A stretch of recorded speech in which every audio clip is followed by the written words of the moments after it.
Esta es la tarde en el continente americano.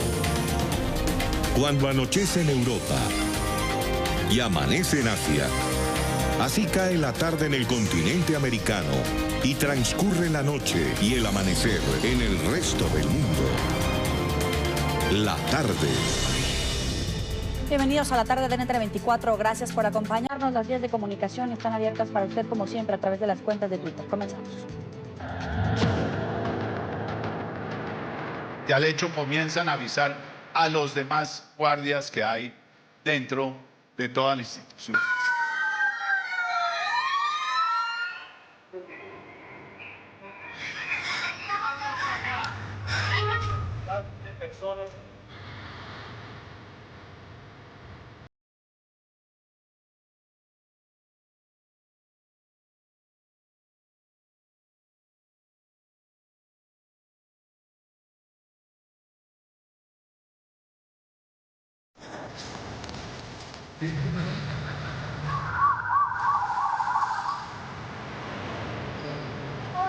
¿Está bien? Cuidado, José.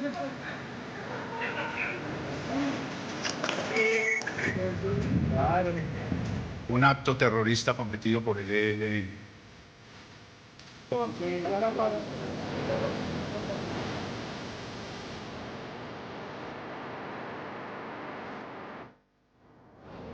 Colombia vive 3 días de luto nacional por el ataque con carro bomba a la Escuela de Cadetes de la Policía General Santander, que deja hasta el momento 21 muertos en Bogotá.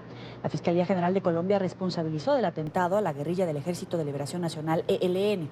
El alto comisionado de paz de Colombia manifestó que no habrá espacio de diálogo con el grupo terrorista hasta que deje el secuestro y los atentados.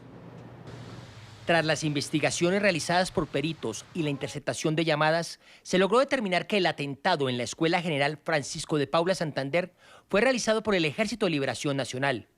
El autor material del atentado fue José Aldemar Rojas Rodríguez, alias Mochoquico, quien hace parte de la guerrilla del ELN desde hace 25 años. Con gran ilusión, frente a sus familias, de algún día alcanzar los más grandes honores en la Policía Nacional. Y de un tajo, un acto terrorista cometido por el ELN cegó esas vidas. Los investigadores de la Fiscalía cotejaron información del vehículo para detallar los traspasos y las zonas donde los delincuentes planearon el ataque al alma mater de la policía. Desde el punto de vista judicial, nos permite afirmar apodícticamente que era miembro del Ejército de Liberación Nacional, y tenemos documentos judicializados que así lo acreditan en varios dispositivos que aquí damos a conocer a la opinión pública nacional. Acción terrorista que para el alto comisionado de paz demuestra la falta de compromiso por parte del ELN. El ELN no ha hecho una sola manifestación de su voluntad de paz. Y hoy, con estos tristes eventos que hoy se confirman, el gobierno nacional sabe y entiende que el ELN no tiene voluntad de paz. Ante estos graves hechos, la Fiscalía General de la Nación imputará cargos contra Nicolás Rodríguez Bautista, alias Gavino, Eliezer Erlinton Chamorro, alias Antonio García, Israel Ramírez, alias Pablo Beltrán, Gustavo Aníbal Giraldo, alias Pablito, Rafael Sierra Granados, alias Ramiro Vargas, y Pedro Elías Cañas, alias Óscar Santos, integrantes del ELN sobre los que el gobierno nacional ha pedido información a Venezuela. Aún estamos esperando la respuesta del gobierno venezolano. El ataque se dio un día después de que el gobierno le diera un ultimátum al ELN exigiendo un cese al fuego unilateral. Y a propósito de esta petición de información a Venezuela por parte de las autoridades colombianas, el presidente de la cuestionada Asamblea Constituyente, Diosdado Cabello, reaccionó. Esto dijo hoy durante un acto político luego de condenar el atentado.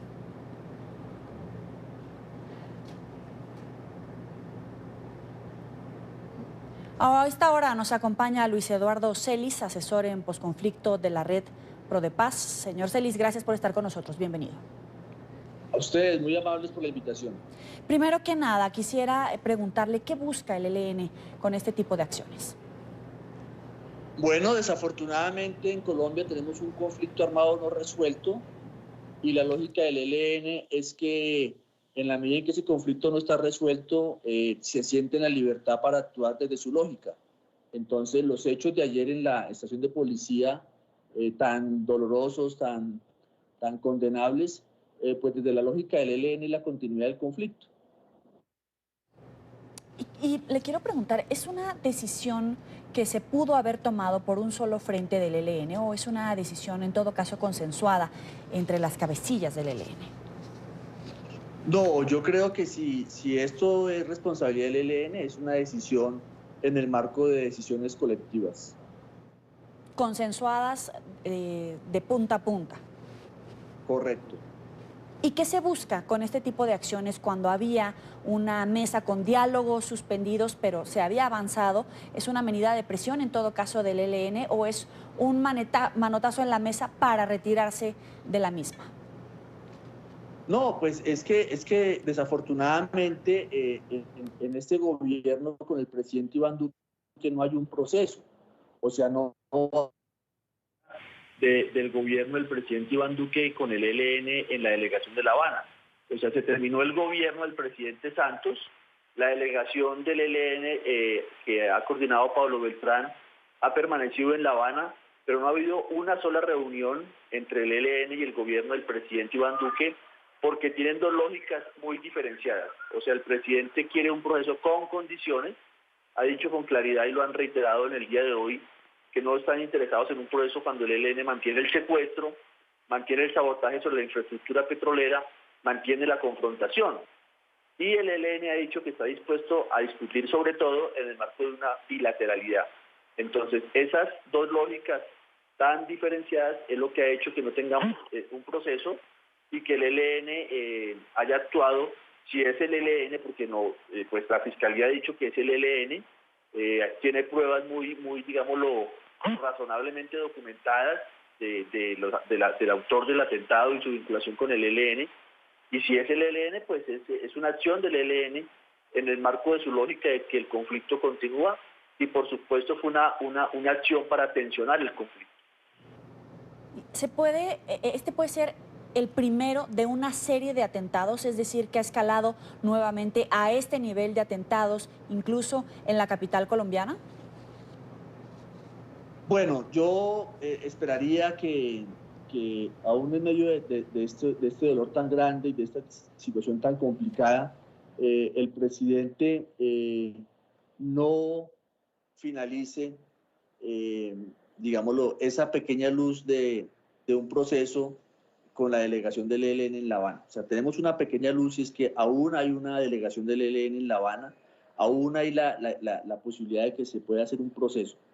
Entonces, en medio de las dificultades, yo esperaría que el presidente no rompa con esa pequeña luz, que ojalá el presidente, por ejemplo, autorizara a la Comisión de Paz del Senado, que ha estado interesada en hacer una mediación, buscar una posibilidad, o sea, que esa Comisión de Paz del Senado, que es multipartidista, donde está el senador Roy Barreras, del partido de la U, el senador Benedetti, el senador Richard Aguilar, y gente como Antonio Sanguino, el senador Iván Cepeda, o sea, una gente realmente de una pluralidad política pudiera ayudar a buscar un camino de entendimiento entre dos posiciones tan diferenciadas. Entonces, ¿usted no ve con buenos ojos que se volviera al terreno militar una decisión que podría tomar, que podría anunciar incluso el gobierno colombiano esta misma noche? Pues mira, nosotros hemos intentado la solución de este conflicto desde el año 1991. O sea, el gobierno del presidente Gaviria intentó un proceso con el ELN, el presidente Samper intentó un proceso con el ELN, el presidente Pastrana intentó un proceso con el ELN, el presidente Uribe intentó un proceso con el ELN y el presidente Santos intentó un proceso con el ELN. O sea, llevamos 6 presidentes durante los últimos 28 años intentando cerrar ese conflicto. El conflicto armado con las FARC se cerró, también con muchas dificultades, pero se logró un acuerdo de paz con el ELN, con las FARC, perdón, un acuerdo que hay que cumplir. Entonces, el camino no es el camino de la derrota de las guerrillas. O sea, está más que comprobado que el Estado colombiano no puede derrotar a la guerrilla. Y si no la puede derrotar, pues hay que intentar una negociación. Aquellos que dicen que no es posible negociar porque secuestran, porque vuelan el oleoducto, porque hacen actos como el de ayer, yo les pregunto, ¿es que rompiendo este pequeño canal de comunicación vamos a lograr superar eso? O sea, ¿vamos a lograr que el ELN deje de secuestrar que el ELN deje de atacar la infraestructura petrolera, que el ELN deje de atacar la fuerza pública, pues no lo vamos a lograr. Entonces tenemos que seguir insistiendo en el camino de la solución negociada.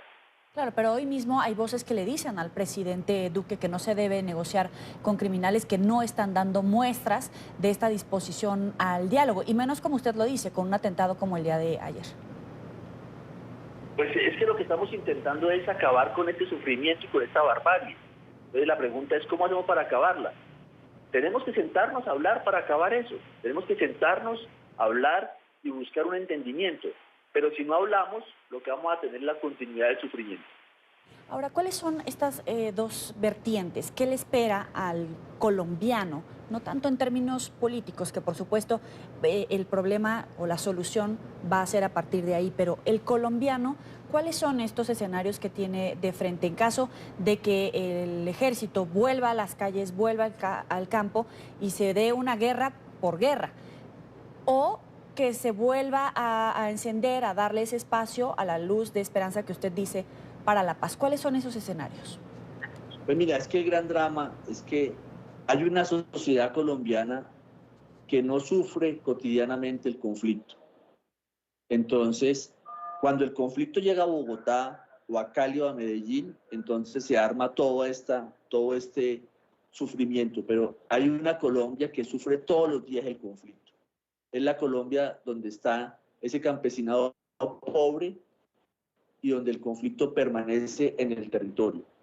Entonces yo por eso llamo a la mesura. O sea, si no, tenemos que seguir persistiendo en buscar un camino negociado, ¿sí? Y si no, vamos a tener la continuidad de ese conflicto. La guerrilla del ELN no es derrotable militarmente. La guerrilla del ELN es una guerrilla con muchas experiencias y sobre todo con un Estado incapaz de controlar el 100% del territorio colombiano. Esta es una sociedad llena de mafias, llena de narcotráfico, llena de ilegalidad y sobre todo llena de antidemocracia. En ese ambiente es que el ELN ha permanecido durante 54 años.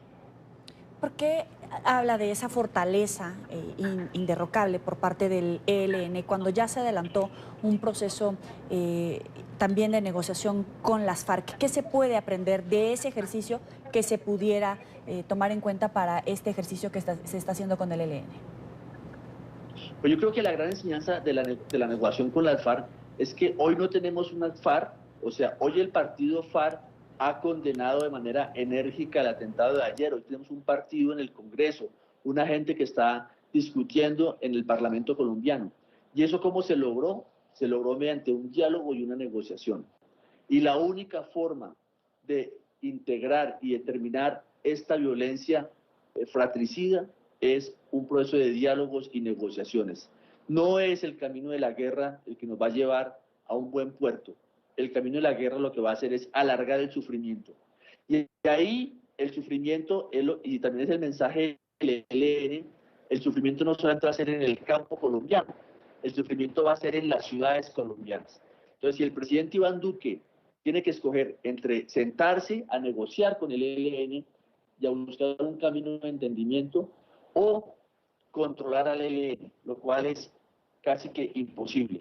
El Estado colombiano no ha podido controlar esta guerrilla en 54 años. Esa guerrilla sigue ahí, permanece ahí, y esa guerrilla, con seguridad, que va a seguir actuando con su lógica. Y parte de su lógica es traer la guerra a las ciudades. Ahora, ¿cuál es la respuesta que debería de dar el gobierno colombiano? Porque hay voces incluso polarizadas, sobre todo después de un atentado terrorista. No, yo creo que yo creo que la gran dificultad que tenemos es que este gobierno tiene una complejidad. O sea, el presidente, yo creo que es un presidente que entiende que tiene que abrir las puertas de la democracia, pero hay un uribismo recalcitrante que no quiere cambiar. O sea, si tú ves en las redes y la opinión del presidente Uribe ayer, al decir que lo que pasó ayer es producto de los 8 años del presidente Santos y del acuerdo de paz. O sea, eso es una total, digámoslo, difamación. Entonces, aquí hay una gente que está en el gobierno, que son parte del gobierno, que no quieren cambiar, que se sienten a gusto con esta dinámica de violencia y autoritarismo en las regiones. Ahora, entremos a la parte del ELN. ¿Es un hecho de infraestructura del ELN urbano? Bueno, yo creo que el ELN es una organización, insisto, con muchas capacidades. Tienen 54 años de historia, conocen dinámicas de la sociedad, tienen recursos, han logrado un recambio generacional. O sea, tú puedes encontrar hoy, los grandes jefes del ELN están entre los 60 y 70 años, pero tú puedes encontrar docenas de mandos cuarentones y tienen una fuerza combatiente. Entonces, ellos pueden venir a hacer una guerra urbana, que sería una guerra de terrorismo, quizás como en la modalidad que lo que hicieron ayer, lo hicieron hace un año en Barranquilla. Ya habían hecho esto hace un año en Barranquilla, donde también atacaron a una formación de policiales y mataron 6, 7, hirieron 20, 30. O sea, esto ya lo hicieron y lo habían hecho en Bogotá también a principios del 2016, también en Bogotá. O sea, ellos tienen capacidad para actuar en las ciudades colombianas. ¿Y cuál es el papel, cómo evalúa el papel del gobierno colombiano? Porque había habido alertas por parte de la Defensoría del Pueblo, ha habido todos estos antecedentes, se habla de que fue un atentado que fue planeado durante meses. ¿Cuál es la respuesta del Estado colombiano en términos de inteligencia? ¿Cómo la evalúa? Bueno, yo creo que la inteligencia colombiana es muy destacada. Se ha profesionalizado mucho, ha recibido muchos recursos desde la época del presidente Uribe y cuando el ministro de Defensa era el presidente Santos. Pero realmente controlar una fuerza de estas, con tantas redes, con tanta presencia en el territorio, que se maneja en un mundo de clandestinidad, o sea, realmente prevenir el terrorismo es una labor muy complicada. Piensa nomás tú en los países europeos, que no pueden controlar el terrorismo con grandes capacidades, con grandes recursos, con grandes fortalezas en su inteligencia. O sea, realmente controlar una operatividad urbana, este es un país de ciudades, tenemos 80 ciudades que están por encima de los 500.000 habitantes. O sea, realmente si el ELN decide irse a una guerra en las ciudades, como puede ser parte de su estrategia, yo creo que también el ELN es una fuerza calculadora y no creo que vaya a desbocarse en el conflicto, pero sí creo que su lógica va a ser una lógica de que si el conflicto permanece, no va a ser solamente un conflicto rural, sino que va a ser un conflicto urbano, y ahí es lo que el presidente Duque tiene que sopesar. O sea, puede controlar la ley respetando dinámicas de la sociedad colombiana como lo que tristemente presenciamos ayer. Finalmente, ¿qué papel juega Venezuela en la cotidianidad de las operaciones del ELN? Bueno, el ELN hace presencia en Venezuela hace 40 años. O sea, el ELN es una fuerza que se fue al otro lado de la frontera. Hay que también recordar que hay una presencia de campesinos colombianos al otro lado de la frontera, y sobre su conocimiento de la izquierda venezolana en los años 70. O sea, el ELN es una fuerza que está en Venezuela no ahora, sino hace 40 años. Entonces, claro, ahora, en esta época de los 20 años del chavismo y todo esto, pues ha dimensionado su presencia en el territorio venezolano. Pero el ELN es una fuerza plenamente autónoma. Desafortunadamente, todo lo que significa inestabilidad en Venezuela no ayuda a una negociación con el ELN, pero creo que no hay que ver que el ELN es una fuerza pues que se refugia en Venezuela de manera totalmente dependiente del gobierno, ¿no? Yo creo que ellos tienen diálogo con el gobierno, eso es conocido, ellos tienen una relación con el gobierno, y desafortunadamente pues esta inestabilidad en Venezuela pues no es una buena noticia. Le agradezco a Luis Eduardo Celis, asesor en posconflicto de la Red Pro de Paz, por estar aquí con nosotros aquí en la tarde de NTN 24. A ustedes, muy amable. Hasta luego. Avanzamos. Las autoridades colombianas revelaron que el plan de atentar contra la Escuela de Cadetes General Santander en Bogotá se venía gestando, ya lo decíamos, desde mayo del 2018. El ministro de Defensa y el fiscal general dieron a conocer cuál fue el recorrido mortal que siguió José Aldemar Rojas, el autor material del ataque, momentos antes de acabar con la vida de 21 personas. El plan se venía orquestando desde inicios del año 2018, cuando el autor material identificado como José Aldemar Rojas hizo la compra de la camioneta con la que se perpetró el atentado. Nosotros podemos decir con claridad que la transacción del vehículo se hizo el 11 de mayo del año 2018. Fue una transacción de cerca de $9.300 y según las autoridades colombianas, este es el punto temporal donde la guerrilla del ELN comenzó a urdir el golpe terrorista. Esta es una operación que se estaba planeando desde hace más de 10 meses y eso tiene un inmenso valor probatorio desde el punto de vista de los autores intelectuales. El carro vuelve a aparecer en un registro de la revisión tecnomecánica en julio de 2018 y luego, hasta la mañana del 17 de enero, en el sur de la capital colombiana. Su recorrido hasta la escuela de cadetes quedó registrado por al menos 10 cámaras de seguridad. Esta persona aprovecha la apertura de una puerta que es usada exclusivamente para vehículos de carga, para entrar camiones pesados y algunos otros elementos, y aprovecha la sacada de unas motos y a toda velocidad ingresa a la escuela de cadetes.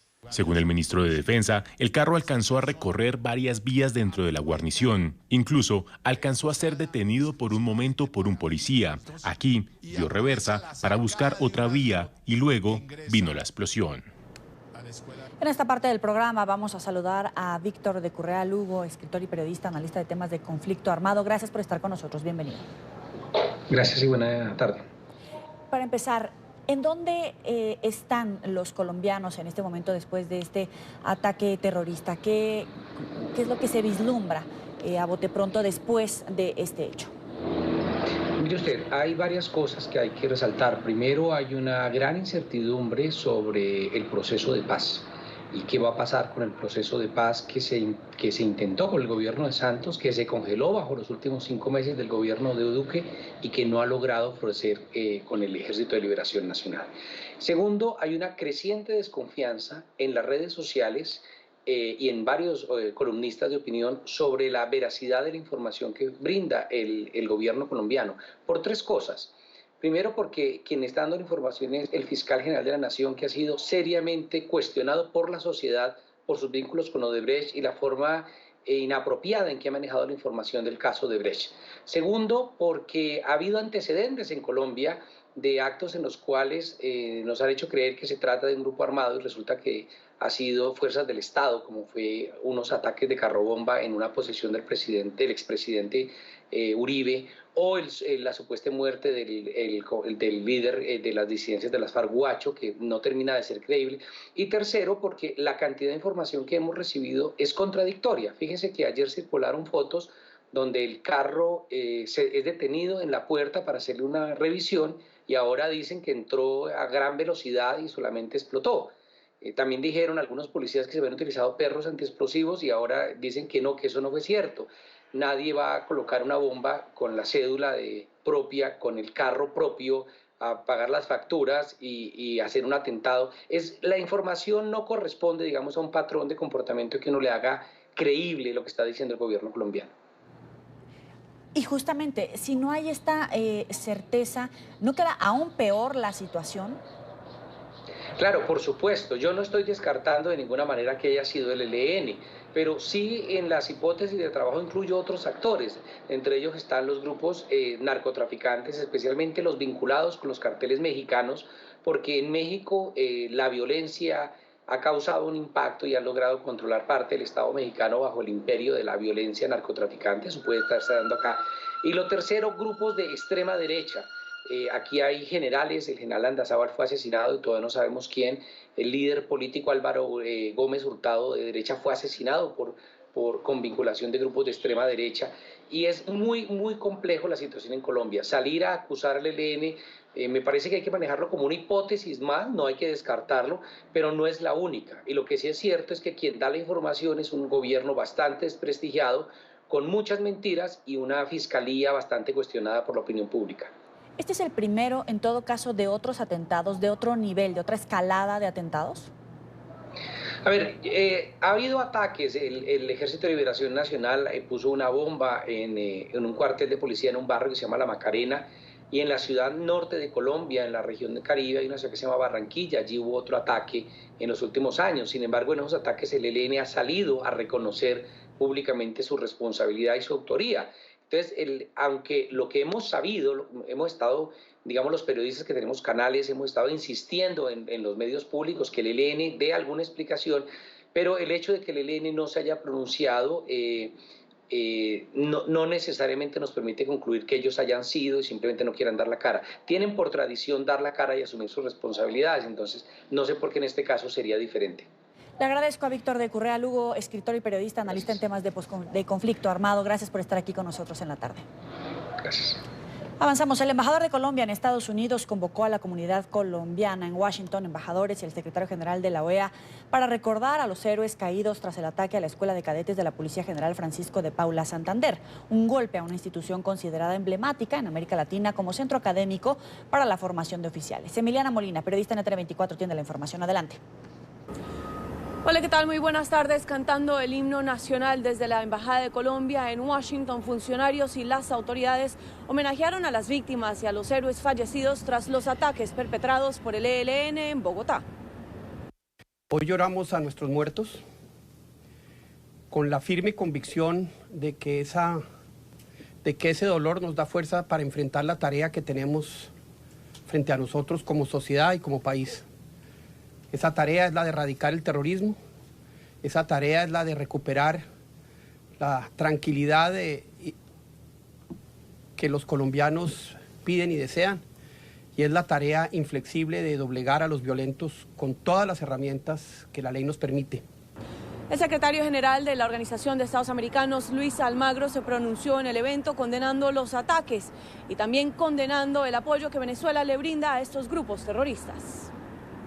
Que hoy definitivamente debemos erradicar con más fuerza todavía, porque en eso está el bienestar de las sociedades, en eso está el bienestar de Colombia, pero también de nuestros países. Países que cobijan al ELN como Venezuela definitivamente no es admisible en nuestro continente. Embajadores de varios países también se pronunciaron en la Embajada de Colombia en Washington el día de hoy, entre estos el embajador de Panamá y de Ecuador, que se vieron personalmente afectados por estos ataques, demostrando la unidad que tienen en la región y su apoyo por Colombia. La colaboración siempre ha sido estrecha en materia de seguridad, porque los cuerpos de seguridad pública de Colombia y Panamá combaten con frecuencia el mismo tipo de problemas y en adelante seguirá siendo así. Queremos que nuestro país no siga así, no más dolor, por favor. Nos tiene muy triste a todos, no solo los colombianos, todo el mundo siente todas estas cosas que están sucediendo en nuestro país, y de corazón a toda esa gente, de verdad, por favor, hablan en su corazón, no más gente inocente que pague todas estas cosas. Por su parte, Estados Unidos le tendió una mano al presidente colombiano Iván Duque, asegurándole que tiene todos los recursos a su disposición para llevar a cabo una extensa investigación sobre los hechos que se llevaron a cabo recientemente en Bogotá. Desde Washington, Emiliana Molina. Regreso al Centro Internacional de Noticias. Gracias, buena tarde para ti. Vamos a la primera pausa aquí en la tarde. Recuerde seguirnos en las cuentas de Twitter. Las tienen en su pantalla, @NTN24, @NTN24D, mi cuenta personal, @Joely Ramírez. Al regreso, el presidente de Estados Unidos habría ordenado a su abogado personal que le mintiera al Congreso sobre el proyecto para la construcción de una torre Trump en Rusia. Ya volvemos.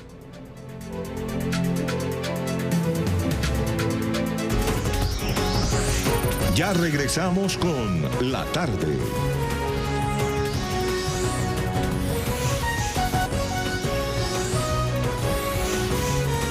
Continuamos con La Tarde. Gracias por seguir con nosotros en la tarde de NTN24. Vamos a la información. En Washington se realizó hoy la Marcha por la Vida, una de las más importantes y multitudinarias de la Unión Americana. Bajo el eslogan único desde el primer día, miles de personas protestan en contra de la legalización del aborto. NTN24 está en el lugar de la noticia con Carolina Valladares. Adelante. ¿Qué tal? Buenas tardes desde Washington. Avanza a esta hora la masiva manifestación provida en esta Constitution Avenue de la capital de los Estados Unidos. Se dirigen a esta hora miles, decenas, incluso cientos de miles, ahí los ven, de manifestantes hacia la Corte Suprema de los Estados Unidos. Ha llegado aquí gente de todos los lugares, no solamente de la Unión Americana, sino también personas venidas desde otros puntos de la geografía mundial, personas de México, también Polonia, incluso de hasta la India están aquí reunidos porque piden que se proteja la vida de los no nacidos y restringir más el aborto. Soy de Miami, de la Florida, y vine aquí porque esta es una causa muy importante para mí. Tengo 2 hijos adoptados y el aborto es algo que es una causa que para nosotros es muy personal y queremos venir a apoyar. He venido porque yo creo que es muy importante defender la vida en todas sus formas. Yo creo que nos están haciendo mucho daño a las familias y nosotros queremos hacer todo lo contrario. O sea, nosotros queremos favorecer a las familias defendiendo la vida. Yo soy de Mississippi y ella viene de Filadelfia y estamos aquí para crear conciencia por la vida. Venimos aquí porque le queremos decir a todas las personas que no aborten, porque la vida es muy importante y la vida empieza desde el momento que el bebé es concebido. Entonces la vida no se tiene que acabar. Hay otra opción más que el aborto y nosotros decimos no al aborto. Venimos a marchar por la vida porque hay muchos medios de comunicaciones que no ponen tanto atención a las marchas de Provida y son igual de grandes que las marchas de mujeres. Son tantas las personas que hay reunidas ahora mismo en este lugar que no solamente están detrás de la cabecera de la manifestación, sino a mi izquierda, aquí lo ven, hay decenas, cientos de personas agolpadas porque ni siquiera han podido entrar o están esperando a sumarse al final de esta protesta donde estamos ahora mismo. Muchos de los aquí presentes además tienen el componente político, le piden al presidente que cumpla con su promesa de campaña, que restrinja el aborto. Muchos de ellos quieren que se quiten esas ayudas para la planificación familiar y restringir el aborto más allá de las 20 semanas. Aquí hoy esta protesta, como ven, es un ambiente festivo. Es difícil hablar porque están muy animados aquí en Washington. Así que les dejamos, este es el reporte desde la capital de los Estados Unidos para NTN 24. Adelante. Gracias. Cosas que pasan en la cobertura en vivo desde el lugar de la noticia. Avanzamos. El presidente Donald Trump habría instruido a su exabogado personal, Michael Cohen, a que mintiera ante el Congreso sobre el proyecto que habría pretendido situar en Moscú una torre Trump. Esto según publicaciones de medios locales. La difusión de esta información alarmó a varios legisladores demócratas. Los reportes de que Donald Trump específicamente dirigió a Michael Cohen a mentirle al Congreso son la indicación más clara de obstrucción de la justicia por parte del presidente que hemos visto hasta ahora. Y esto no solo lo digo yo como analista, esto fue lo que dijo William Barr, el propio nominado de Trump para ser fiscal general. Lo dijo en sus audiencias de confirmación el otro día, que si el presidente dirigió a uno de sus subordinados a mentirle al Congreso, sería lo más claro de obstrucción de justicia que podrías ver. Esto es clara evidencia para que la Cámara de Representantes comience el proceso de destitución o de impeachment, ¿no? Porque el presidente le ha pedido a un testigo que haga un acto criminal y eso en sí es un acto criminal. En esta parte del programa nos acompaña Gunter Sanabria, analista demócrata. Gracias por estar con nosotros. Escuchábamos a otros demócratas justamente hablar de la gravedad de estas acusaciones en caso de que se compruebe que en verdad el fiscal Mueller tiene todos los documentos para probar estas acusaciones. Primero que nada, ¿cuál sería la gravedad del hecho de que el presidente Trump le hubiera pedido a su exabogado que le mintiera al Congreso siendo presidente? Bueno, en este caso, la definición de obstrucción de justicia sería clara, ¿no? Porque en todos los casos criminales, y yo como abogado criminal he visto muchas veces en las cuales una persona obliga a alguien que esté dando un testimonio bajo palabra al Congreso o a la Corte a mentir, es cómplice en obstrucción de justicia. Ahora, la Constitución es bien clara también que el presidente no está totalmente aislado de un proceso judicial en contra de él. Artículo 2 de la Constitución especifica que si él comete algún crimen grave, en este caso obstrucción de la justicia, sería sujeto a una investigación y a un proceso judicial. Claro, porque Cohen al final ya tiene más clara su mala situación judicial, pero en términos judiciales el presidente Donald Trump estaría enfrentando un caso de perjurio. Un caso de perjurio, un caso de conspiración, y tendríamos que ver qué es lo que estaba tratando de ocultar haciendo que el abogado Cohen mienta, porque eso también es muy importante.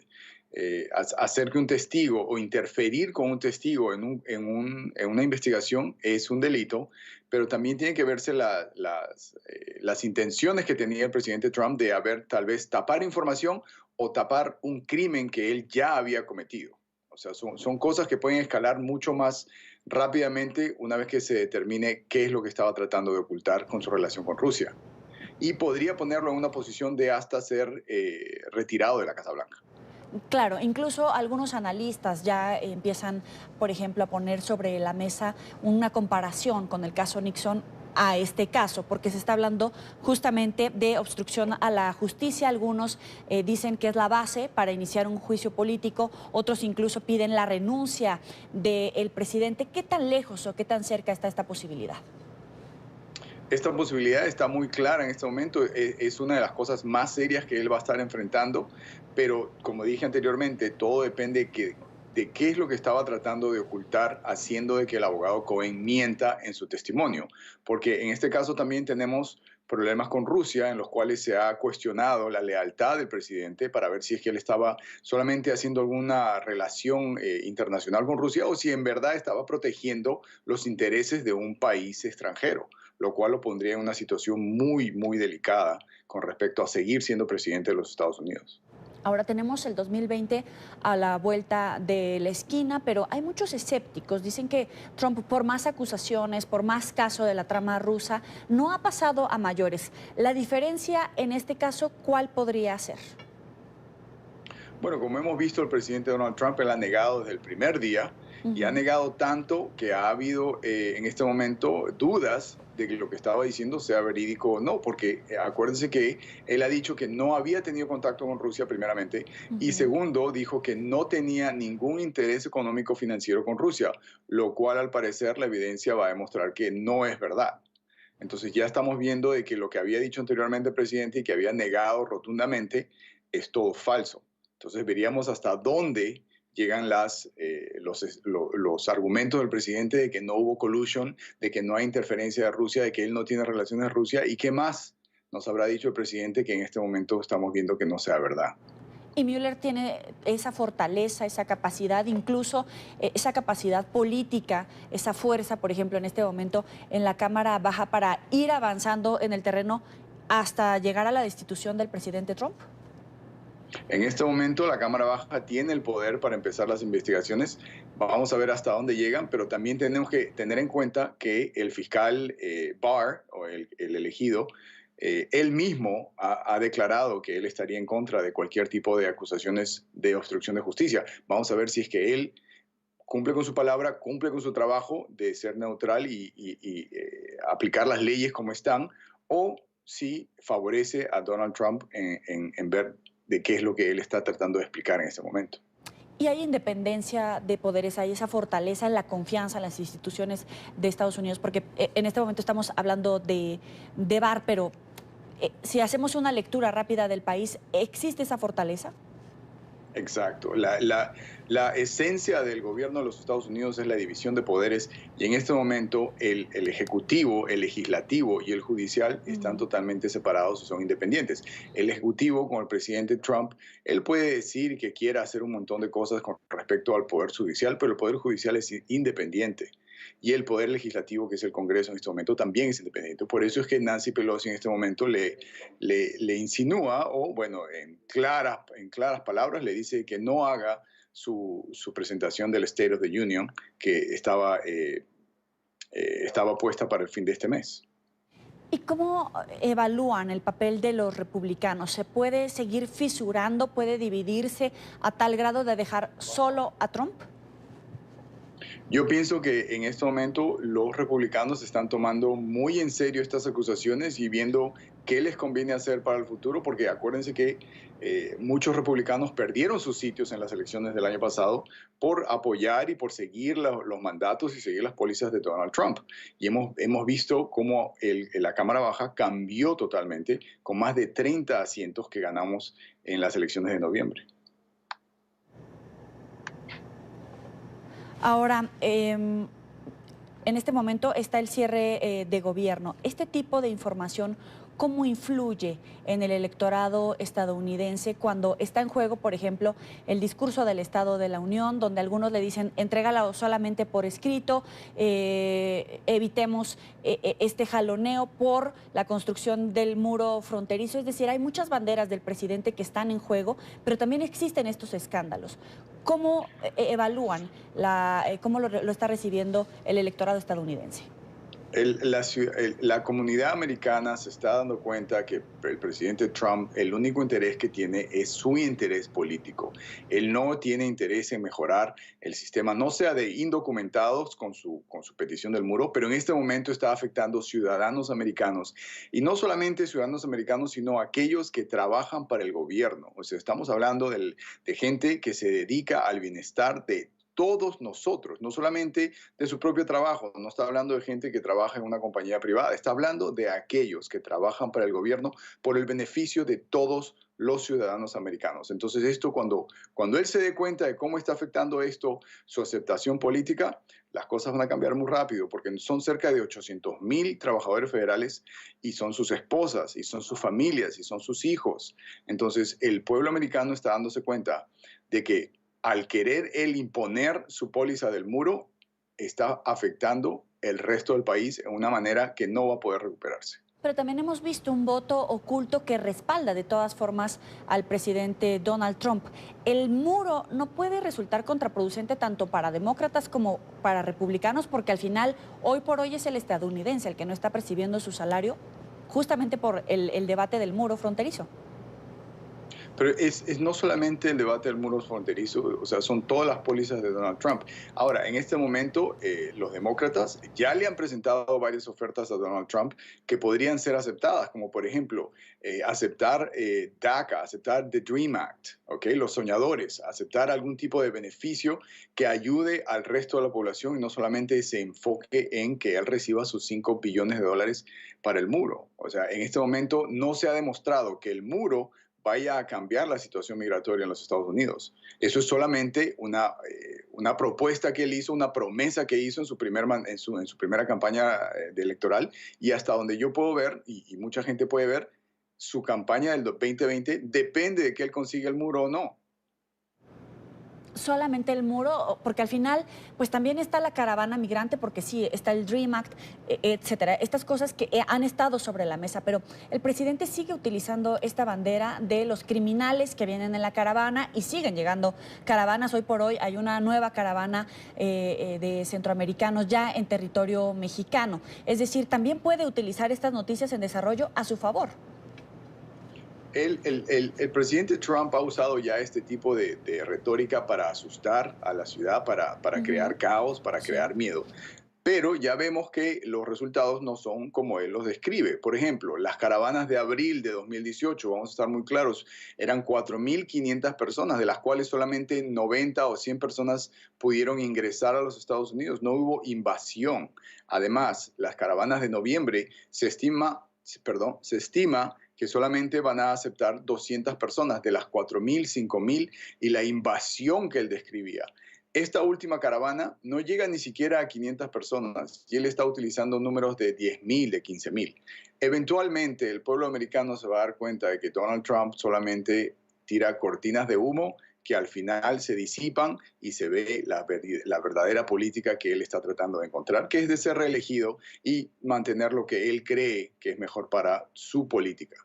Y al estadounidense, en términos económicos, parece que esa es una clave. Sin embargo, el presidente Donald Trump insiste siempre en los logros en la generación de empleo, en estos récords económicos que ha presentado durante su administración, pero en estos días 28 del cierre de administración, pues algunos ya también empiezan a advertir sobre las pérdidas económicas, el impacto en el crecimiento que puede tener en el gobierno de los Estados Unidos. Eso los demócratas, ¿cómo lo van a plantear? El impacto económico lo vamos a ver a todos los niveles de la economía americana, porque está impactando no solamente el sistema de inmigración, las cortes, está impactando agencias que no tienen nada que ver con la seguridad nacional, está impactando agencias que no tienen nada que ver con inmigración y el efecto va a tardar años en repararse. Es algo que no se ha visto en la historia de los Estados Unidos anteriormente, el que el gobierno haya cerrado tantísimo tiempo sin ninguna base, porque en este momento lo único que él está utilizando es que le den su muro, que le den su propuesta, que le den lo que él ofreció.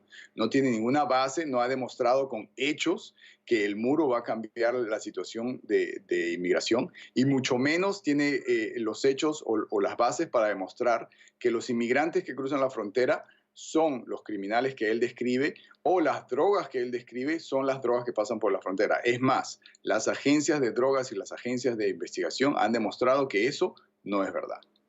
Claro, pero al final este es el primer ejercicio de fuerza entre el presidente Donald Trump y la Cámara Baja tomada por los demócratas. ¿Hasta cuándo se puede resistir esta medida de fuerza entre demócratas y republicanos con el cierre de gobierno? Se ha visto que los demócratas han sido flexibles anteriormente con Donald Trump, pero en esta oportunidad ellos tienen que poner su decisión, tienen que ponerse fuertes y tienen que decirle a Donald Trump, hasta aquí no más. Ya no vamos a seguir con tus tantrums, ya no vamos a seguir con tus ideas sin bases, y poner su fuerza para que esto se decida. Porque si pierden esta pelea, si pierden, como tú dices, esta primera vez, no creo que puedan recuperarse tampoco. Y para concluir, hay ya un anuncio, una noticia de una reunión entre el gobierno de Corea del Norte y los Estados Unidos. Ese tipo de juego político que ha llevado el presidente Donald Trump respecto a Rusia, respecto a Corea del Norte, ¿cómo impacta en el electorado estadounidense? Porque por un lado había una amenaza de guerra inminente, pero después llega y regresa al diálogo. Ahora anuncia, por ejemplo, también una guerra económica con China y parece que tampoco le pasa la factura. ¿Cómo evalúa este proceder? Esa es la manera en la que Donald Trump usa sus cortinas de humo, como lo mencioné. En este momento quiere entablar otra comunicación con Corea del Norte que tal vez vaya a ser como la primera y no llegue a más. ¿Qué pasó con China? Regresó de China y dijo que él ya había solucionado el conflicto de libre comercio con China, y China no respondió y no le dio la razón en lo que él quería hacer, así que él va a tener que seguir tratando.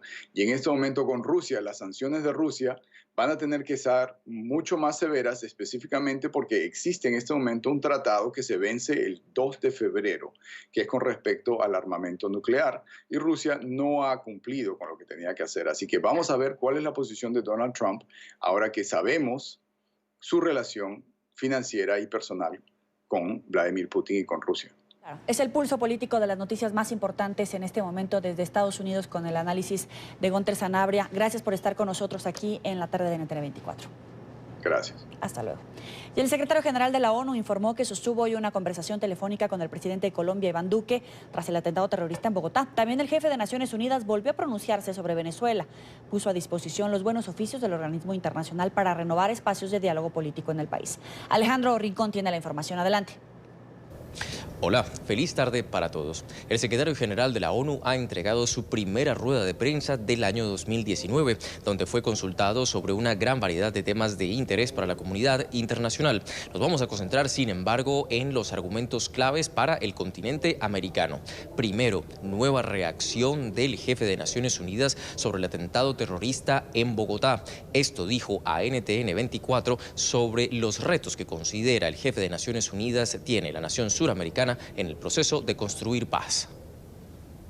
Condeno enérgicamente el ataque terrorista. Hoy he estado hablando por teléfono, de hecho, con el presidente Duque. Colombia tiene todavía mucho camino que recorrer en la aplicación de su proceso de paz. Conocemos las dificultades y los problemas, pero confiamos en el pueblo de Colombia y en la determinación del pueblo y el gobierno de avanzar. El Canal de las Américas también preguntó directamente al secretario general de la ONU sobre la actual situación sociopolítica que vive Venezuela, y en los siguientes términos hizo referencia el jefe de Naciones Unidas a el que ha sido por ahora su mensaje constante a los venezolanos. Para nosotros está muy claro. Solamente una solución política inclusiva puede abordar los problemas en Venezuela. Se lo transmití a la canciller que me visitó Las Naciones Unidas ofrecen sus buenos oficios y esto solo funcionará si todo el mundo está de acuerdo en que así se dé. En declaraciones adicionales, Antonio Guterres también hizo referencia a la actual crisis de migrantes en América Central y del Norte. Se le consultó en particular su visión sobre este gran volumen de migrantes que siguen arriesgándolo todo para llegar hacia los Estados Unidos. Nuestra postura siempre que la reunificación familiar es fundamental en todas las situaciones. Trabajamos con las autoridades mexicanas, UNICEF, está muy activo, el ACNUR también. Así que vamos a cooperar con todos los estados, los 3 países del Triángulo Norte. Estamos dispuestos a cooperar con todos los estados para que se cumplan los objetivos humanitarios. Por ahora solo queda un elemento importante por destacar y que tiene que ver con otra de las noticias que ha sido importante en el transcurso de este viernes y ha sido el imprevisto encuentro de delegados de Corea del Norte con el presidente Donald Trump en la capital de los Estados Unidos. En este aspecto en particular, Antonio Guterres, el jefe de Naciones Unidas, expresó su deseo de que ambas partes sigan avanzando en su proceso de diálogo con el objetivo de que a futuro, ojalá próximamente, pueda concretarse el proceso de desnuclearización de la península coreana. Es toda la información que tenemos para ustedes por ahora. Continúen con más en la tarde. Gracias, Alejandro. Muy buena tarde. Vamos a la pausa. Al volver, opiniones divididas en Venezuela sobre la ley de amnistía que propone la Asamblea Nacional. Ya volvemos.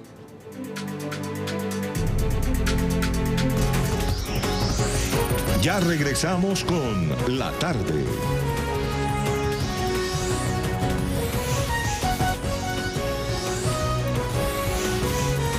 Continuamos con La Tarde. Gracias por seguir con nosotros. Los maestros de Venezuela protestan nuevamente para exigir respeto a sus contratos colectivos, pero la respuesta del gobierno es de represión y amedrentamiento. Denunciaron que este jueves, durante una huelga puertas adentro en escuelas del oeste de Caracas, los directivos enviaron a funcionarios policiales a detenerlos, incluso en presencia de niños menores de edad. Denuncian que son perseguidos por decir lo que ocurre y por hacer exigencias al Ministerio de Educación. Explican que con un salario mínimo no logran vivir. La crisis se come sus salarios y los obliga a emigrar o cambiar de empleo. Este es un informe de Ulis Laya, desde Caracas. Y no me quiero ir. Yo quiero un sueldo digno para quedarme en mi país. Los maestros en Venezuela protestan por mejores salarios y respeto a sus contratos colectivos, mientras la respuesta del gobierno es represión. Somos docentes, no somos delincuentes. En esta semana, los maestros de la Claudio han tenido que trabajar bajo presencia policíaca.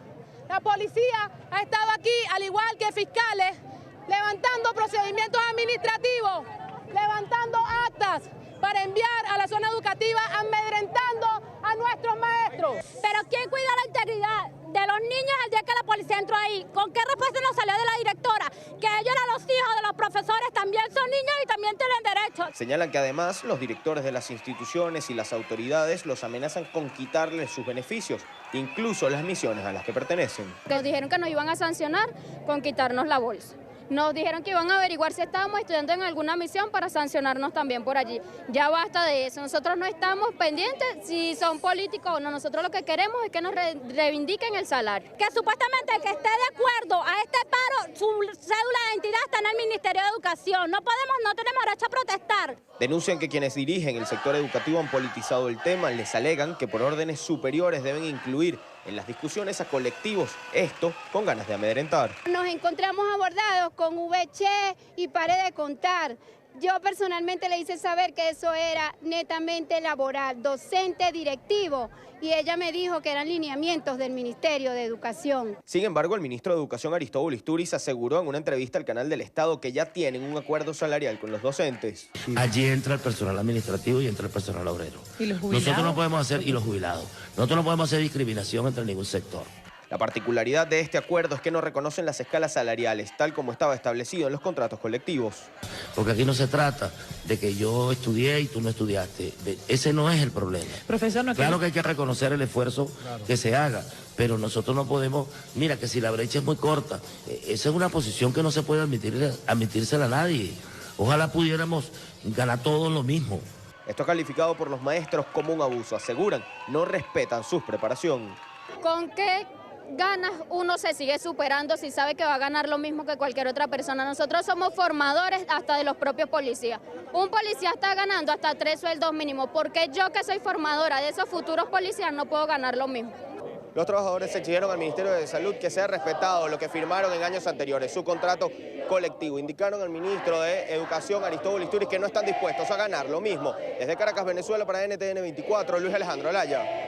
La propuesta de ley de amnistía para civiles y militares que colaboren en la restitución de la democracia en Venezuela, anunciada por la opositora Asamblea Nacional, ha generado divergencias entre abogados defensores de derechos humanos. La ONG Foro Penal Venezolano instó al Parlamento a no incluir justicia transicional en un mismo proyecto de ley, pues consideran que violadores de derechos humanos podrían salir favorecidos. Este es un informe de Daniela Zambrano desde Caracas. Un no rotundo a la impunidad.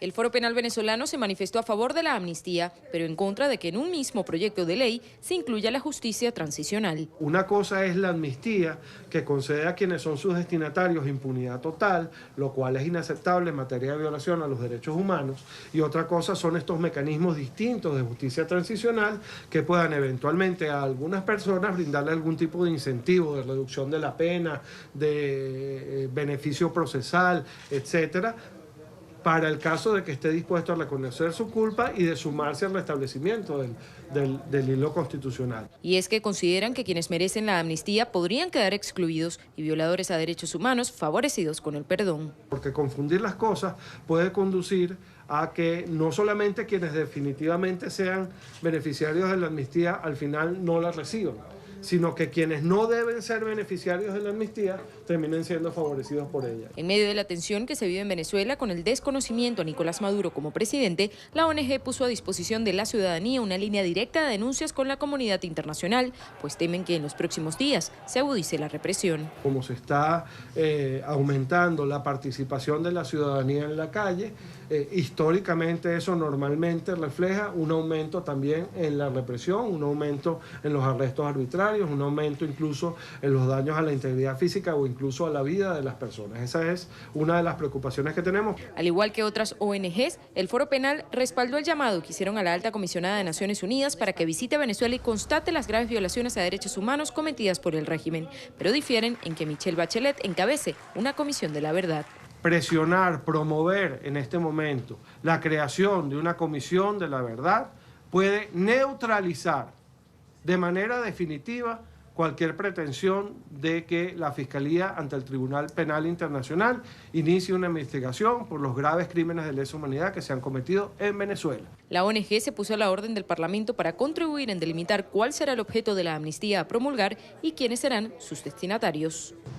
A diferencia de otras organizaciones no gubernamentales que cifran en 402 la lista de presos políticos en Venezuela, el Foro Penal Venezolano maneja una cifra de 281. Asegura que hay 117 personas que, aunque todavía tienen medidas cautelares, pues ya no están en las cárceles venezolanas y serían considerados perseguidos y no presos políticos. Desde Caracas, Venezuela, Daniela Zambrano, NTN 24.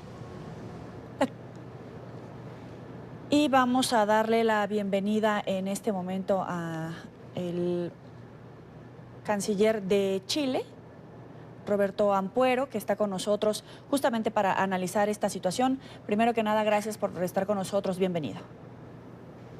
Muchas gracias. Gusto estar en su programa. Canciller, usted conversó con el presidente de la Asamblea Nacional, Juan Guaidó, esta semana. ¿Cuáles fueron los principales puntos de esa conversación y qué fue lo que le manifestó?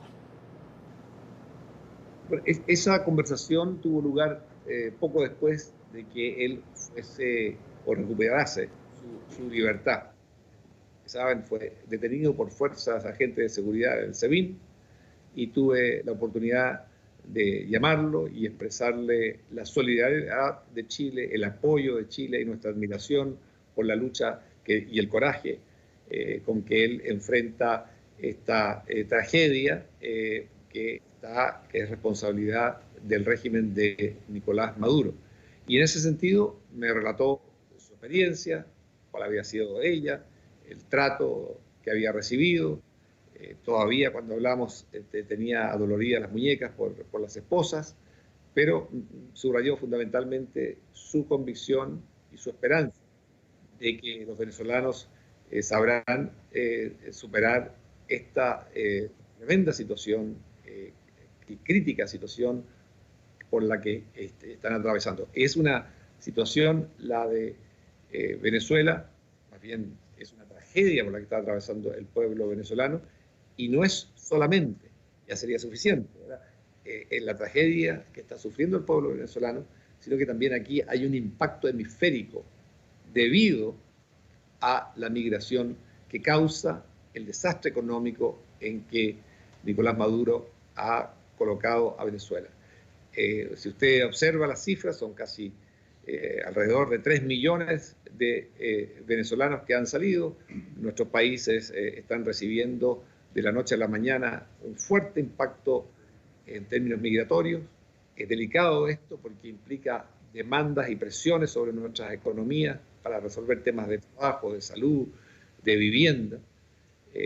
Y al mismo tiempo, Venezuela se sigue oponiendo, algo que es muy inhumano, a que se establezcan canales de ayuda humanitaria.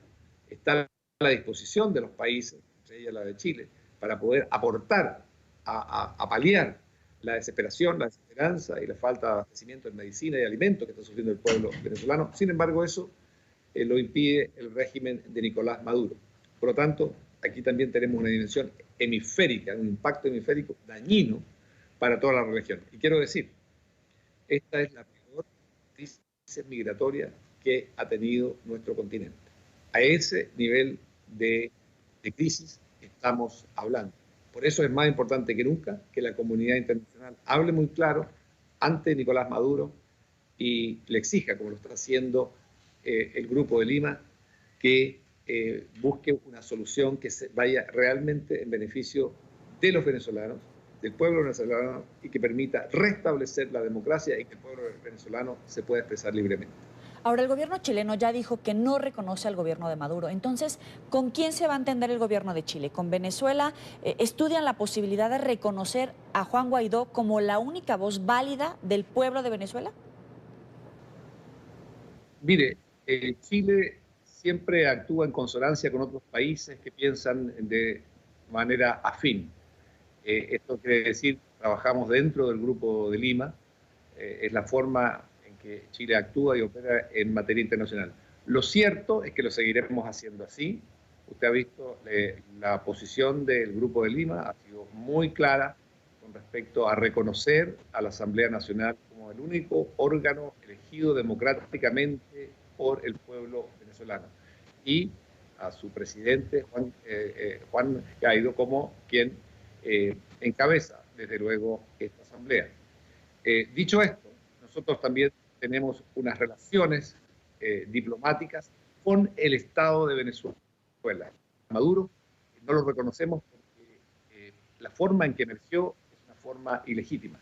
Para Chile y también para los países del Grupo de Lima, este gobierno se generó a partir de elecciones no transparentes, que no ofrecieron las garantías para los opositores, elecciones que además implicaron marginar a las alternativas opositoras, y no se permitió tampoco la presencia de observadores internacionales. Todo eso hace que estas elecciones no hayan sido democráticas y transparentes, y por lo tanto el poder que ejerce allí tampoco a nuestro juicio lo es. Ahora, Nicolás Maduro declaró recientemente que Sebastián Piñera es un pichón de Pinochet. Usted le respondió: al asno se le reconoce por su rebuzno. ¿No cree que la diplomacia de micrófonos no contribuye al buen entendimiento? Mire, todos conocemos la forma en que Nicolás Maduro se refiere a los opositores internos de su país, y también la forma en que se refiere a otros gobiernos y sus representantes que no coinciden con su línea política. Entonces, este tipo de lenguaje es un lenguaje acostumbrado en su persona. Chile observa esto siempre, las relaciones internacionales, con seriedad, con responsabilidad y con mesura. Y en este sentido, nosotros lo planteamos con mucha claridad y en el marco de lo que es el Grupo de Lima, y además en el marco de lo que es el sentir de la gran parte de la comunidad internacional. Venezuela no es una democracia, en Venezuela hay una dictadura. Nicolás Maduro, su gobierno, no lo reconocemos por la forma en que se gestó. Y lo que nosotros queremos es que exista una solución que encuentren los propios venezolanos para salir de esta grave tragedia en que se encuentra esa gran nación hermana, que sea una alternativa también pacífica y que sean ellos, en este caso la Asamblea Nacional y también su presidente, quien a nosotros, como parte de la comunidad internacional que solidarizamos con los demócratas en Venezuela, que sea ella quien nos indique qué hacer, que sea ella la que indique los ritmos en que van a proceder, que sea ella la que nos muestre el camino que van a seguir, y que sepan que en el caso de Chile y en el caso también del Grupo de Lima van a encontrar el respaldo para aquellas medidas que la Asamblea, los opositores democráticos en Venezuela consideren pertinentes. Canciller, precisamente de esta salida, algunas acciones que han sido impulsadas por la Asamblea Nacional han convocado a una movilización para el próximo 23 de enero, una movilización pacífica por parte de la oposición. ¿Cómo observan ustedes esta convocatoria para que el pueblo venezolano vuelva a las calles nuevamente? Lo que caracteriza la acción de la Asamblea Nacional, a juicio de Chile, es que ha seguido estrictamente lo que son las indicaciones, las normas y los artículos de la Constitución de Venezuela. Está trabajando y ha trabajado y apunta a objetivos que están dentro del marco constitucional pleno. Y en este sentido tienen también todo nuestro respaldo.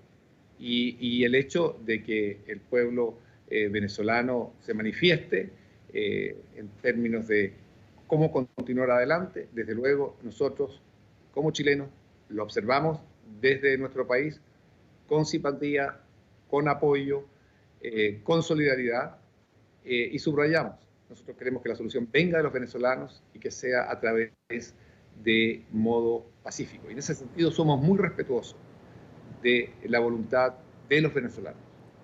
Ahora, Chile ha jugado un rol importante en los procesos de paz que se han adelantado en Colombia en los últimos años. ¿Cómo reciben la noticia del atentado con coche bomba de ayer? Primero quiero decir que nosotros lamentamos profundamente lo ocurrido, que en el día de ayer manifestamos también nuestra solidaridad y sentimientos hacia el pueblo colombiano y hacia particular las familias de las víctimas. Y también subrayamos en la declaración de ayer que nosotros condenamos, rechazamos el uso del terrorismo, el uso de la violencia, que es lo que ocurrió en Colombia, y que confiamos en que Colombia logrará salir adelante de esta situación, porque la inmensa mayoría de los pueblos en América Latina rechazamos todo lo que es los actos terroristas, las acciones de violencia que intentan al final entorpecer decisiones que ha tomado soberanamente y en forma democrática un pueblo como es el caso de Colombia. Usted hace referencia a que Chile es un país abierto a las migraciones. ¿Cuál ha sido la experiencia y el apoyo que ustedes le han dado a los venezolanos que migran hacia Chile, que los ven como su segunda casa y ustedes les han abierto las puertas a la comunidad venezolana? ¿Manejan cifras de cuántos venezolanos están de manera regular en el país y cómo ha sido el proceso de implementación de la visa para quienes siguen en Caracas? Sí, mire, en realidad, para ser justo, hay que decir que en Chile tenemos varias comunidades, ¿verdad? Tenemos comunidades, digamos, de reciente, entre ellos, bueno, colombianos, venezolanos, tenemos también comunidades del Caribe, en el sentido de cubanos, de Haití, y desde luego lo que son los países más cercanos y fronterizos. Es decir, este es un proceso que siempre está desarrollándose. En el caso de Venezuela, tenemos una visa de responsabilidad democrática, que es algo muy particular, atendiendo a que, como les decía antes, durante la dictadura de Augusto Pinochet, el pueblo venezolano acogió a muchos chilenos que buscaron allá mejores perspectivas de vida y un lugar seguro. Y cuando entonces Venezuela era un país próspero, sino el más próspero de América Latina. Y atendiendo a aquello que nosotros sentíamos y sentimos que teníamos una deuda con el pueblo venezolano, es que elaboramos esta visa de responsabilidad democrática que se solicita en los consulados en Venezuela y que les permite, en este caso, a venezolanos apresurar su trámite, facilitar el trámite, y en este momento calculamos que hay alrededor de 250.000 venezolanos viviendo en Chile. Tenemos también, por hablar de otra comunidad, la comunidad peruana, que son también más de 200 años, que está plenamente incorporada en el país desde el punto de vista cultural, desde el punto de vista de su fuerza laboral, desde el punto de vista gastronómico. Entonces son comunidades que se van instalando en el país, y yo insisto mucho, Chile es un país abierto a la migración, pero quiere una migración ordenada, y un país que abraza la migración porque lo enriquece, y es un país que además necesita la migración porque somos el país con el crecimiento demográfico más bajo o más lento de la región, junto con Uruguay. ¿Y cómo lee Chile la situación de Nicaragua? ¿Cree usted que se deben tomar medidas diplomáticas contra el gobierno de Daniel Ortega, tal y como lo ha hecho el Grupo de Lima en el caso de Nicolás Maduro? Mire, nosotros como país siempre estamos en consulta con los países de la región sobre estos temas, porque, insisto mucho, Chile no es un llanero solitario, Chile siempre actúa en consonancia con otros países para abordar ciertas crisis como esta que usted menciona, también la de Nicaragua. Efectivamente, con respecto a Nicaragua, hay instrucciones que emanaron de la OEA.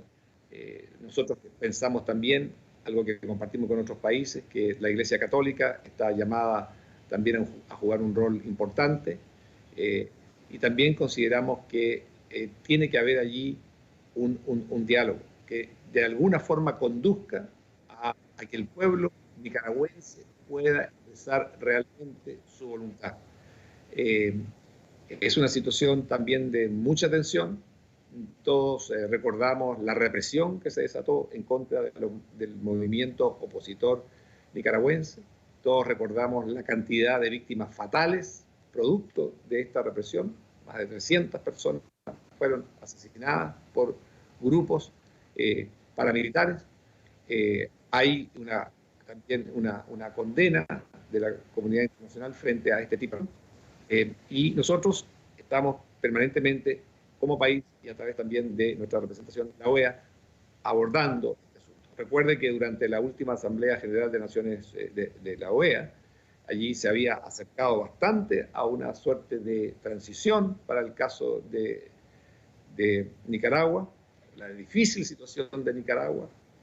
Sin embargo, eso, por decisión del propio régimen de Daniel Ortega, no prosperó.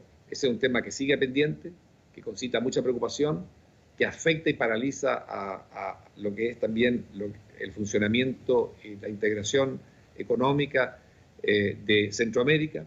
Y ahí estamos los distintos países viendo con mucha preocupación cómo esto se ha estancado, pero es claro que allí hay una parte importantísima del pueblo nicaragüense que no está pudiendo expresarse, y nuestra solidaridad va desde luego con todas las fuerzas democráticas que quieran restablecer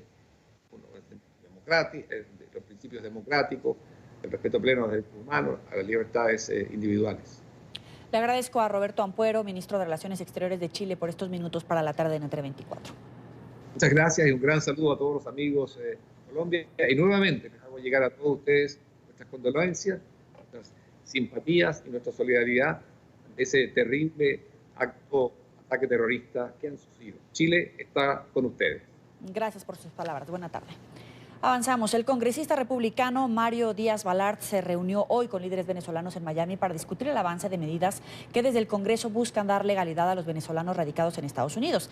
Desde allí, junto a la también congresista demócrata Donna Shalala, hizo referencia al proyecto de ley de estatus de protección temporal para los venezolanos que fue radicado la semana pasada. Paola Serna tiene la información desde Florida. Adelante, Paola.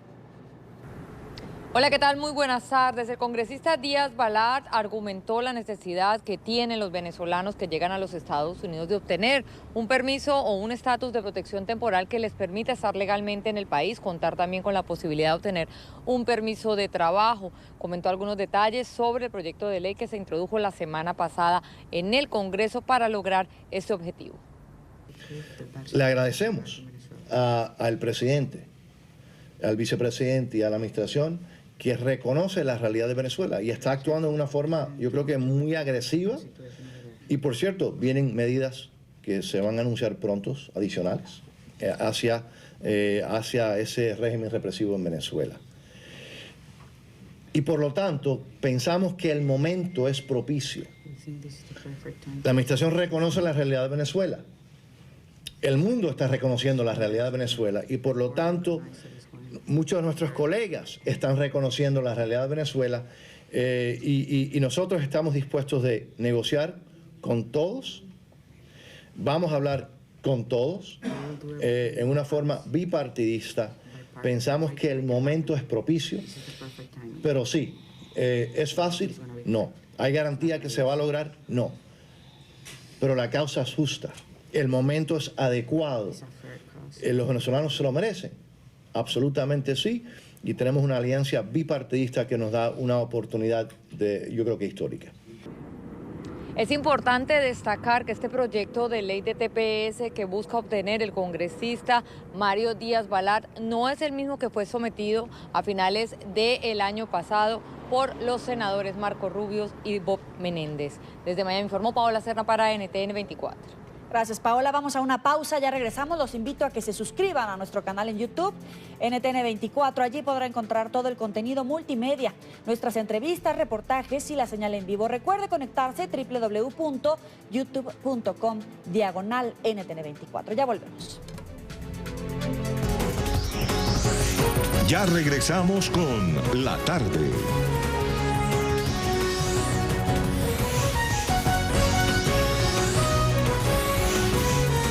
Continuamos con La Tarde.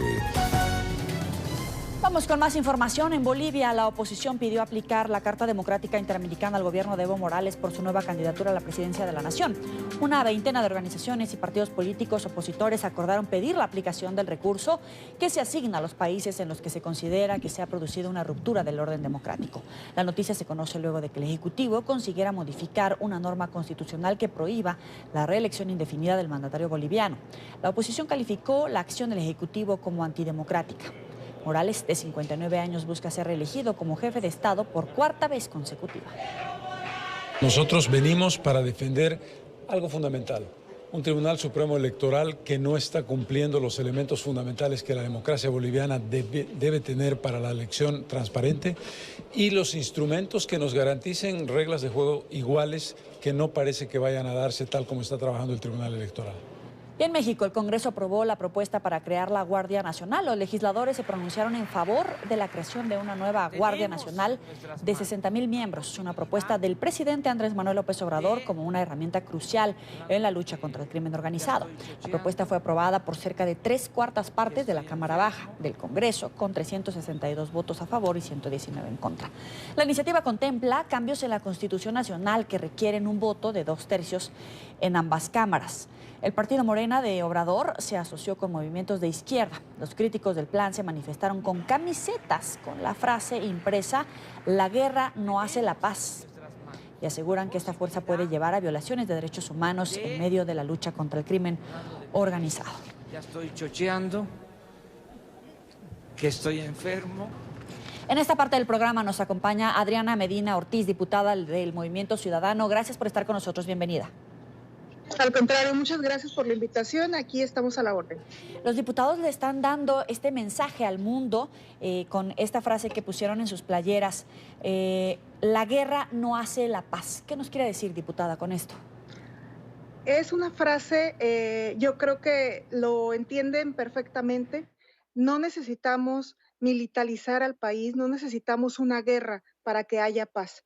Necesitamos capacitación de policías civiles, necesitamos que esos policías estén con los beneficios para que ellos puedan acceder y puedan proteger a la ciudadanía. Entonces, por eso nos esforzamos por crear una frase y decimos que la guerra no hace la paz, porque esto es pues inconcebible, ¿no? Lo que quiere hacer el presidente, lo que ya lo hizo. Ya estábamos esperando la resolución del Senado, pero ayer nos estaban diciendo que es muy probable que regrese a la Cámara de Diputados porque él todavía quiere agregarle más cosas, no está conforme como se aprobó esta iniciativa. esta reforma, perdón. Claro, ¿cuál es la fortaleza de las instituciones, en este caso del legislativo mexicano? Porque vemos muchas voces críticas a advertir que el presidente está tirando línea y no acepta estas críticas, no acepta esta oposición y ahora, como usted dice, ya va de regreso. Así es, o sea, él quiere pasar la reforma como él, de hecho, él no la propuso. Quiero hacer una aclaración, la propuso una diputada por Morena, pero lo que es bien sabido que pues de ahí de la presidencia pues sale toda la iniciativa, ¿no? Entonces esa parte es la que a nosotros pues le decimos, o sea, estamos a favor de que exista una guerra en contra, no guerra, sino como una batalla en contra del narcotráfico, del crimen organizado, pero sin violar los derechos humanos de las personas, ¿no? Y lo que quiere hacer él es totalmente lo contrario, es una violación a los derechos humanos. ¿Por qué? Porque atenta contra todos ellos, ya que la policía militar o los militares pues no están capacitados para andar en la calle para proteger a la ciudadanía. Ellos tienen un entrenamiento totalmente diferente a lo que es una policía estatal, una policía federal. Y esta parte pues es por la que no estamos de acuerdo y estamos pues en lucha, y ahora con lo que están diciendo que la van a regresar, pues imagínate con qué reformas o con qué modificaciones quiere que la aprobemos. Claro, ahora son 362 votos a favor de estas modificaciones. Yo le pregunto, diputada, en este momento el gobierno de Andrés Manuel López Obrador, porque es el que está en el poder, pero cualquiera que fuera el presidente, ¿de verdad no puede gobernar al país sin el ejército en las calles? El ejército se ha venido manejando en las calles, desde otras administraciones, o sea, el PRI tuvo con la Ley de Seguridad Interior, el PAN exactamente hizo lo mismo, o sea, el ejército ha estado en las calles. Lo que quiere hacer ahora el presidente es ponerlo en la Constitución. Antes era una medida que tomaban los presidentes y ahorita lo que él quiere es ponerlo en la Constitución para que ya ahora sí sea una obligación y no haya manera de poder quitarlos.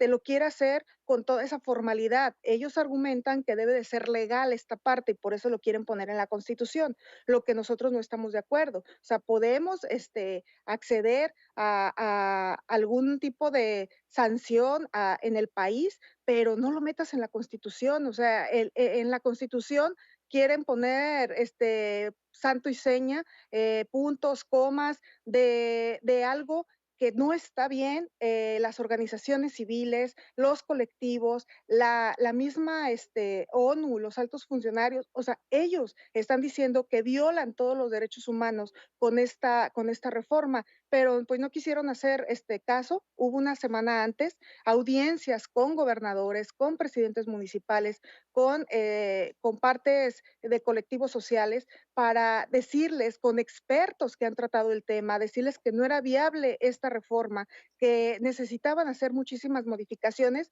y hicieron oídos sordos, no aceptaron ninguna propuesta y la pasaron tal cual como ellos la quieren, ¿no? Manejaron que iba a ser de orden civil, un día antes nos dijeron que sí, que iba a ser todo de orden civil y en el dictamen viene que nada más va a ser una dirección de orden civil y todo va a depender de la Sedena, de la Secretaría de la Defensa y la Marina. Entonces, pues, ¿cuál es el engaño, no? O sea, es completamente militar esta reforma y es por eso que nosotros, pues, votamos en contra. Y ahora, con la penetración que tiene el crimen organizado, con la operación de los cárteles de la droga, porque con todo y que el Chapo Guzmán pueda estar en un proceso en los Estados Unidos, pues sigue teniendo un poderío todavía el cártel de Sinaloa en territorio mexicano. Yo le pregunto, ¿de verdad el Estado no está debilitado frente a estas instituciones? Y por eso es que el propio presidente, incluso los diputados por una mayoría, hoy por hoy deciden que sea a través del orden militar, como intenten regresar a la paz, aunque como usted dice, es realmente meter en la Constitución un método de guerra. Estamos de acuerdo en que sí, que necesitamos una fuerza más activa para combatir el crimen organizado, pero a nosotros lo que le apostamos es a la capacitación de la Policía Civil, a que de veras se les dote de las capacidades que se les dé presupuesto, que se les dé capacitación y que ahora sí que le eche toda la fuerza a la Policía Civil, porque la Policía Civil puede hacer las cosas. Necesitamos una reestructuración, sí la necesitamos, pero para eso existe la Policía Civil, para eso existe esta policía, para atacar el crimen organizado. Los militares no tienen esa capacitación tampoco, entonces, ¿qué van a salir? Van a salir a matar. Van a salir a matar, o sea, ellos han apoyado el acceso de fuerzas, pero con vigilancia de la Policía Civil, del Estado, pero ahora ellos son los que van a mandar. Entonces, esa es nuestra preocupación, ¿no? Que ellos tienen un entrenamiento totalmente diferente, que ellos no son las personas que están en la calle deteniendo a cualquier persona si roban, si llegan a una tiendita y roban, ellos van a tener que actuar y detener a esas personas. Entonces, ellos, su entrenamiento no es para eso, su entrenamiento es para otra cosa. Entonces, esa es nuestra preocupación, ¿no? Que por el entrenamiento tan estricto que se tienen, puedan llegar a violar muchísimos derechos humanos, ¿no? Claro, usted dice que los militares van a salir a matar. ¿Qué precedente sienta el gobierno del presidente Andrés Manuel López Obrador y los diputados? ¿En qué estado está quedando México? Te voy a poner un ejemplo. Hay varias situaciones en las que han estado el ejército en las calles y ahí ha habido enfrentamientos donde han resultado muertos muchísimas personas. ¿Por qué? Porque es su manera de reaccionar. Ellos dicen que no, que se va a controlar esa situación, pero lo que sí creemos nosotros que cuando ellos empiezan en un estado, cuando se les pide la colaboración en un estado, de manera momentánea sí sirve que estén los militares ahí, pero de manera ya a largo plazo se perjudica y se alienta y se alimenta más la violencia y se incrementa en más de la mitad la violencia que la que estaba antes de que entrara el ejército. Entonces, esa es la parte que a nosotros nos preocupa. O sea, la medida no es meter el ejército a las calles. ¿Por qué? Porque ha habido experiencias de otros estados, ¿no? Está Tamaulipas, está Ciudad Juárez, o sea, donde se ha metido, Tamaulipas es un claro ejemplo donde se ha metido la orden militar y ha estado ahí de manera permanente y se ha incrementado más la delincuencia. Entonces, creo que no es la manera de solucionar el crimen organizado o la violencia en el país, sino el apostarle a las instituciones, el apostarle con presupuesto, con capacitación, que los policías también se sientan seguros de que pueden salir a la calle bien armados, bien protegidos, para que puedan atacar la delincuencia de nuestro país. Diputada, por último, para concluir esta entrevista, hay legisladores que son de la ideología del presidente López Obrador. Algunos decían que eran, pues de alguna manera, infalibles con ese voto a favor de esta legislación. Sin embargo, se abstuvieron de votar y algunos dicen que podrían votar en contra.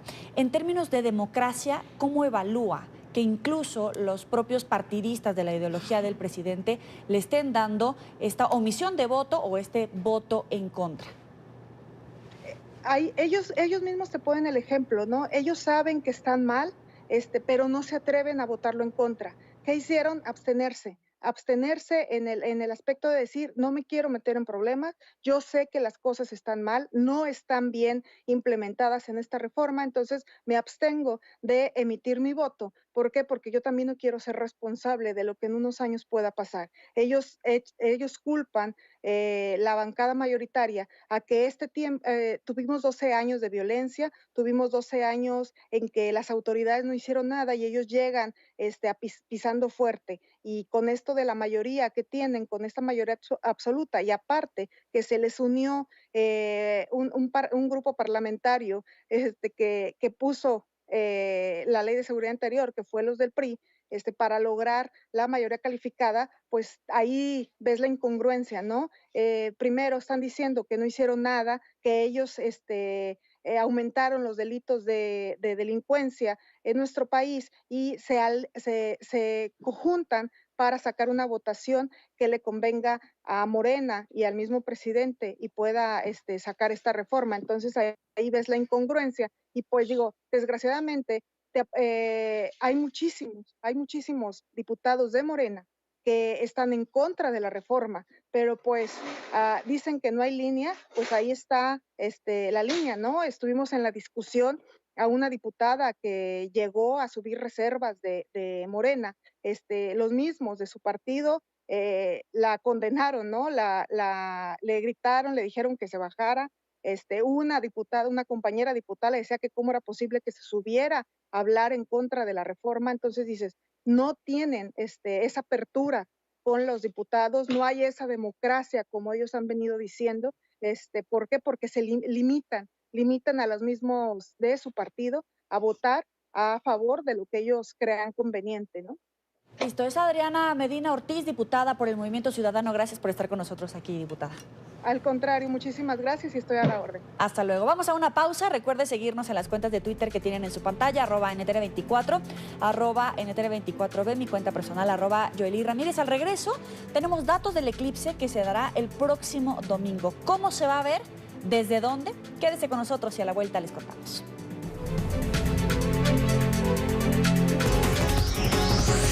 Ya regresamos con La Tarde.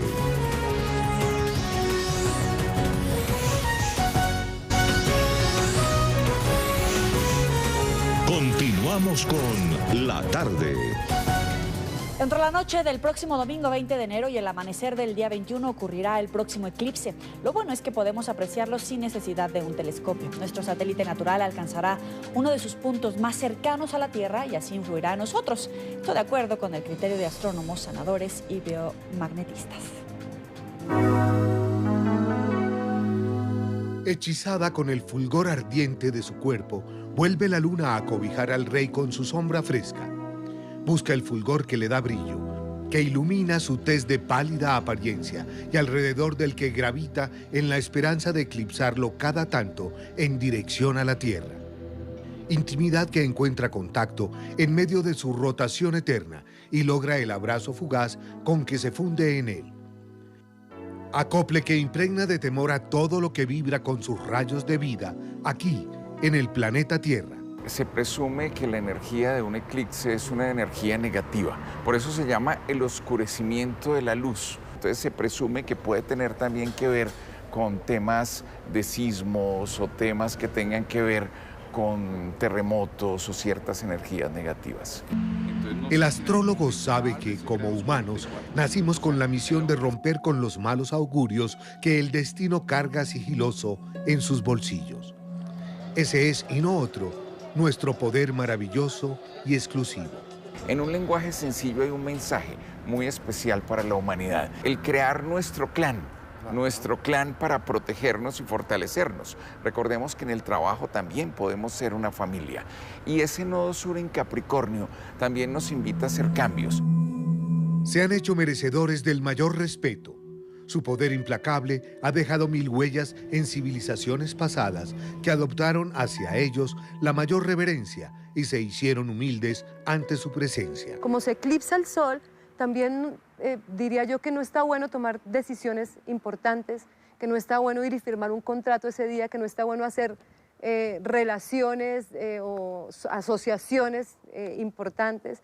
Es como un momento para estar en la intimidad en que se eclipsan esos dos astros. Sombra astral que despierta temores, que nos hace entender la dimensión de la insignificancia y la fragilidad de nuestra especie. Polvo de arena en el sinfín universal, que como polvo, una brisa arrastra. Por ser nuestro sistema bioeléctrico y tener campos magnéticos, siempre se recomienda primero que todo estar tranquilos, no estar estresados, porque esto nos va a generar un estrés, nos va a generar también una falta de sueño. Siempre recomendamos un imán en la parte del pecho, que es en el timo, para controlar emociones y controlar algún tipo de alteraciones. Así descansa su ojo, el cíclope de fuego que habita en la galaxia. Guiño que tarda algunas horas nuestras en la extraña metáfora del tiempo. Por eso los antiguos decían que uno no debía ver los eclipses, y lo siguen diciendo los hindúes, porque puede haber serios problemas de salud para quienes ven los eclipses, porque es un acto íntimo, es como el hacer el amor entre la luna y el sol. Es un acto que uno debe respetar. eclipse de luna que nos sumerge en penumbra y nos devuelve a la luz, como llama a la memoria la noción de que nada en este mundo habrá de durar para siempre. Así llegamos al final de la tarde. Recuerde seguirnos en nuestras cuentas de Twitter, también en Instagram, @NTN24. Gracias por estar con nosotros. Pase buen fin de semana.